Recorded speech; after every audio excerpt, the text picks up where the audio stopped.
Hello everyone! Magandang umaga sa inyong lahat.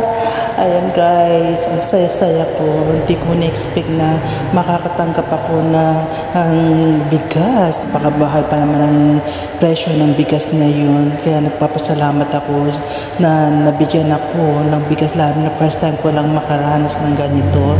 Iba yung feelings na may magbibigay sa'yo talaga. Grabe talaga, ang saya-saya ko. Gusto kong nandito ako ngayon para magpasalamat sa taong kasawa na nagbigay ng ayuda ng bigas na napakalaking tulong sa amin ito sa pang-araw-araw. Kaya thank you so much. Ayan, God bless you. Sana huwag kayong magsasawa sa pagtutulong nyo sa mga tao. Alam ko na malaki ang puso nyo. Kaya maraming salamat.